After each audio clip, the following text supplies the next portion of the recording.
Хей, виж, тук се разказва за средновековието. Искам аз! И за принцът, и за просекът. И познай кой е принцът.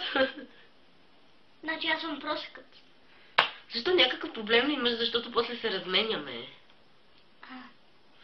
Точно така е в историята. Ти не си ли я чел? Не, а ти чел ли си Хобит?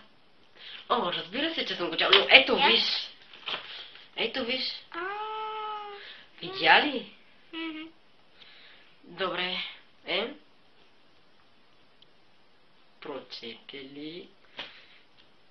Добре. Сега да ти я разкажа, защото очевидно не си я чел. Първо живял един просяк и един принц. Още един ужасен ден. Мога да отида при краля!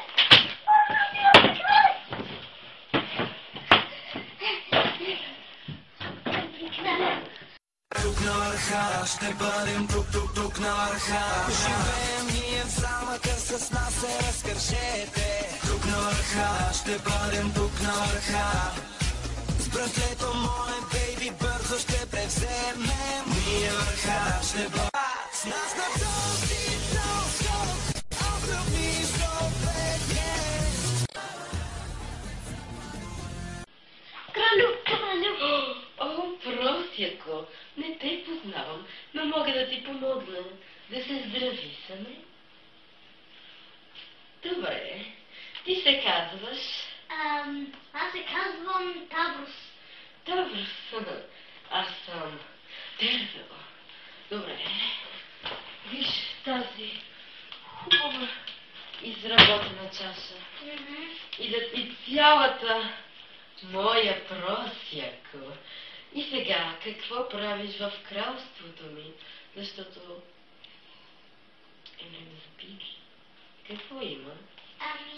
Виждам, че си доста бедничък. Аз виждам, че съм доста богатичък.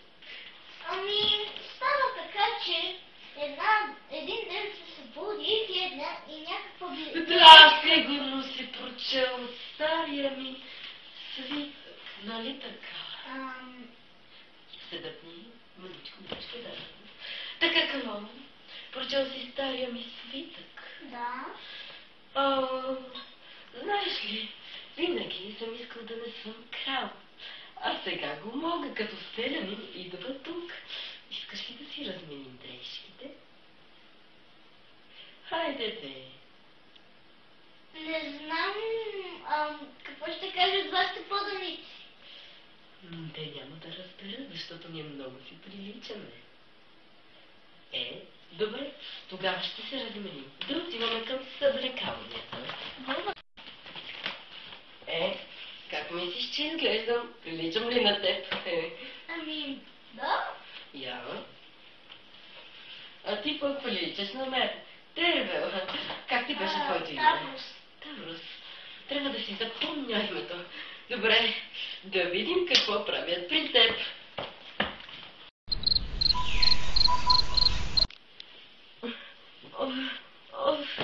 Първи ден тук. Ужас, кой не знае колко ще издържа. Какво е това? Той има зъби! Кой не знае сега какво прави Тервес. Тоест, в момента аз съм Тервес. Тервел, кой не знае какво прави той. Тоест, аз съм Тервел в тялото на Тервес. Имам предвид, че съм сложил неговия костюм. О, леле, майко, сега съм се объркал. Кой не знае той сега какво прави, аз трябва да чистя. Искам да ми донесете пудинг с малко шоколад. Така. Мерси. Сега да се затърчем. Я да го отворим.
кралю. Какво Тоест, става? аз съм Клауде, но не мога повече така. Много е трудно. Моля те отново да се разменим и да бъдем приятели. И ще кажа на вашите родители да се милите. И може ли да ми идваш на посещения? Моля те, съгласна ли си? Трудно ми е да съм при теб. Добре, ще си разменим нещата. Но първо искам да стана твой воин. Войн. В бъдеще, когато стана крал, разбира се. Но сега съм само принц. Но, добре, да си ръкостискаме. Поне страни трябва да се уважителни. Има на какво да те уча. Ах ти, още има на какво да те уча. Все пак си в кралските особи. Дай ръчичка. Така, добре да си цитам ръцете. А сега да се преоблече.